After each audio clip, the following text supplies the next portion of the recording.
Hi friends, പുതിയൊരു വീഡിയോയിലേക്ക് എല്ലാവർക്കും സ്വാഗതം.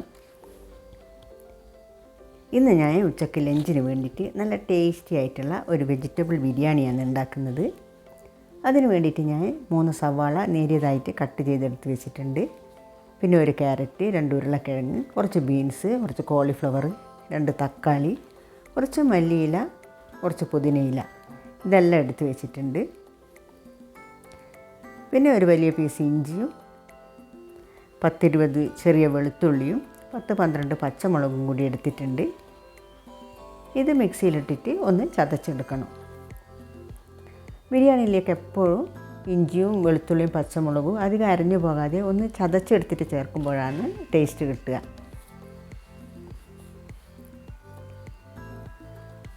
നെയ്ച്ചോറുണ്ടാക്കാൻ വേണ്ടിയിട്ടുള്ള ജീരകശാല അരിയും കഴുകിയിട്ട് അത് വെള്ളം പോകാൻ വേണ്ടിയിട്ട് ഒരു അരിപ്പയിൽ ഇട്ട് വെച്ചിട്ടുണ്ട്. നമ്മളിതുപോലെ എല്ലാം റെഡിയാക്കി എടുത്ത് വെച്ചാൽ പിന്നെ പെട്ടെന്ന് തന്നെ നമുക്ക് ബിരിയാണി ഉണ്ടാക്കിയെടുക്കാൻ പറ്റും. ഇനി ഒരു പാത്രം അടുപ്പിൽ വെച്ചിട്ട് അതിലേക്ക് 2 ടേബിൾ സ്പൂൺ ഓയിലും 2 ടേബിൾ സ്പൂൺ നെയ്യും കൂടി ഒഴിച്ചിട്ട് അത് ചൂടായാൽ കുറച്ച് കാഷ്യൂവും റൈസിൻസും ഇട്ടിട്ട് അതൊന്ന് ഫ്രൈ ചെയ്തെടുത്തിട്ട് മാറ്റി വെക്കാം. കുറച്ച് സവാള കൂടി ഇതിലേക്ക് ഇട്ട് കൊടുത്തിട്ട് അതും ഫ്രൈ ചെയ്തിട്ട് നല്ല ഗോൾഡൻ കളറായാൽ കോരിയിട്ട് മാറ്റി വെക്കാം. ഇത് നമ്മൾ ലാസ്റ്റ് ദം ചെയ്യുമ്പോൾ അതിൽ ചേർക്കാൻ വേണ്ടിയിട്ടാണ്. ഈ ഒരു ഓയിലിൽ തന്നെ കുറച്ച് സ്പൈസസ് ചേർത്ത് കൊടുക്കാം. 2-3 ഏലക്ക, ഒരു കഷ്ണം പട്ട, ഒരു ബേ ലീഫ്, 5-6 ഗ്രാമ്പു, ഇതെല്ലാം ഇട്ട് കൊടുക്കാം. ഇതിലേക്ക് കഴുകിയിട്ട് വെള്ളം വറുത്ത് വെച്ച് അരി ഇട്ട് കൊടുത്തിട്ട് ഒരു 5-6 മിനിറ്റ് ഹൈ ഫ്ലെയിമിൽ ഈ അരി ഒന്ന് റോസ്റ്റ് ചെയ്തെടുക്കാം. ഇതിലേക്ക് 1 കപ്പ് അരിക്ക് 1.5 കപ്പ് എന്ന കണക്കിൽ ചൂടുവെള്ളം ഒഴിച്ചു കൊടുക്കാം. ഞാനിതിലേക്ക് വെള്ളം ഒഴിച്ചു കൊടുത്തിട്ടുണ്ട്. ഇനി ആവശ്യത്തിനുള്ള ഉപ്പും കൂടി ചേർത്തിട്ട് ഒന്ന് മിക്സ് ചെയ്തിട്ട് തിളച്ച് വന്നാൽ അടച്ച് വെച്ചിട്ട് ഫ്ലെയിം കുറച്ചിട്ട് വെള്ളം വറ്റുന്നത് വരെ ഇത് വേവിച്ചെടുക്കണം. വെള്ളം വറ്റിയാൽ തുറന്നിട്ട് ഒന്ന് ഇളക്കി കൊടുത്തിട്ട് ഒന്ന് ലെവൽ ചെയ്തിട്ട് ഒരു 5 മിനിറ്റിന് ശേഷം ഫ്ലെയിം ഓഫ് ചെയ്യാം. അപ്പോൾ നെയ്ച്ചോറ് റെഡി ആയിട്ടുണ്ട്. ഇനി വെജിറ്റബിൾ മസാല തയ്യാറാക്കാൻ വേണ്ടിയിട്ട് ഒരു പാത്രം അടുപ്പിൽ വെച്ചിട്ട് അതിലേക്ക് 2 ടേബിൾ സ്പൂൺ ഓയിൽ ഒഴിച്ച് കൊടുത്തിട്ടുണ്ട്. കട്ട് ചെയ്ത് വെച്ച സവാള ഇട്ട് കൊടുത്തിട്ട് അതൊന്ന് വഴറ്റിയെടുക്കാം. സവാള നന്നായിട്ട് കളറ് മാറി വരുന്നത് വരെ ഇത് വഴറ്റിയെടുക്കണം. കുറച്ച് ഉപ്പ് കൂടി ചേർത്ത് കൊടുക്കാം, സവാള വേഗം വഴന്ന് കിട്ടാൻ വേണ്ടിയിട്ട്. സവാള നല്ല ഗോൾഡൻ കളറാകുന്നത് വരെ വഴറ്റിയെടുക്കണം. നമ്മൾ ഏത് ബിരിയാണി ഉണ്ടാക്കുന്നതെങ്കിലും സവാള വഴറ്റിയെടുക്കുന്നതിനനുസരിച്ചിട്ടായിരിക്കും അതിൻ്റെ ടേസ്റ്റ്. വെറുതെ ജസ്റ്റ് ഒന്ന് വഴറ്റിയിട്ട് ബാക്കി എല്ലാ പച്ചക്കറിയും കൂടിയിട്ട് വഴറ്റിയെടുത്താൽ നല്ല കറക്റ്റ് ടേസ്റ്റ് ബിരിയാണിക്ക് കിട്ടില്ല.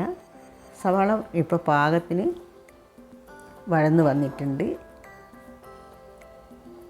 ഇനി ഇതിലേക്ക് ഇഞ്ചിയും വെളുത്തുള്ളിയും പച്ചമുളകും ചതച്ചത് കൂടി ചേർത്തിട്ട് അതിൻ്റെ പച്ചമണം ഒന്ന് മാറുന്നത് വരെ അതും നന്നായിട്ടൊന്ന് വഴറ്റി കൊടുക്കാം.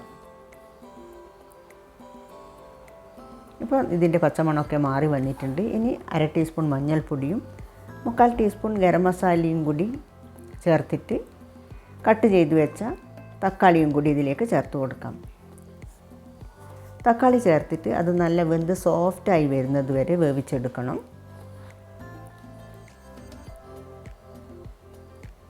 തക്കാളി വെന്ത് നന്നായിട്ടൊന്ന് ഉടഞ്ഞു വരുന്ന പാകമാകുമ്പോൾ എടുത്തു വെച്ച വെജിറ്റബിൾസ് ചേർത്ത് കൊടുത്തിട്ട് എല്ലാം കൂടി ഒന്ന് മിക്സ് ചെയ്തിട്ട് ഈ വെജിറ്റബിൾസിൽ ആവശ്യത്തിനുള്ള ഉപ്പും കൂടി ചേർത്ത് കൊടുക്കാം. പിന്നെ കുറച്ച് മല്ലിയിലയും പുതിനയും കൂടി ഇതിലേക്ക് ചേർത്തിട്ട് 3/4 കപ്പ് വെള്ളവും കൂടി ഒഴിച്ച് കൊടുത്തിട്ട് 10-15 മിനിറ്റ് ലോ ഫ്ലെയിമിൽ ഇത് അടച്ച് വെച്ചിട്ട് വേവിച്ചെടുക്കാം.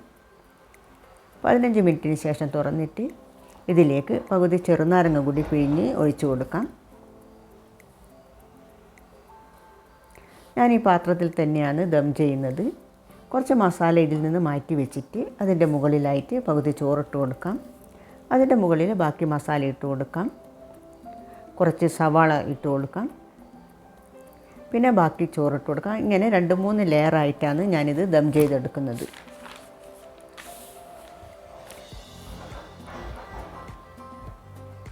ലാസ്റ്റ് ചോറിൻ്റെ മുകളിലായിട്ട് ഫ്രൈ ചെയ്ത് വെച്ച കാഷ്യൂ, സവാള, റേസിൻസ്, കുറച്ച് മല്ലിയില, പിന്നെ കുറച്ച് നെയ്യ് കൂടി ചേർത്തിട്ട് അടച്ച് വെച്ചിട്ട് ലോ ഫ്ലെയിമിൽ ഒരു 10-15 മിനിറ്റ് വെച്ച ശേഷം 15 മിനിറ്റിന് ശേഷം തുറന്നിട്ട് നമുക്കിത് സെർവ് ചെയ്യാം. നല്ല ടേസ്റ്റി ആയിട്ടുള്ള വെജിറ്റബിൾ ബിരിയാണി റെഡി ആയിട്ടുണ്ട്. നിങ്ങൾ ഇങ്ങനെയല്ല വെജിറ്റബിൾ ബിരിയാണി ഉണ്ടാക്കുന്നതെങ്കിൽ തീർച്ചയായിട്ടും ഒരു തവണ ഇതുപോലെ ഉണ്ടാക്കി നോക്കണം. എന്തായാലും നിങ്ങൾക്ക് ഇഷ്ടപ്പെടും. അടുത്തു തന്നെ നല്ലൊരു റെസിപ്പിയുമായി വീണ്ടും വരാം. താങ്ക്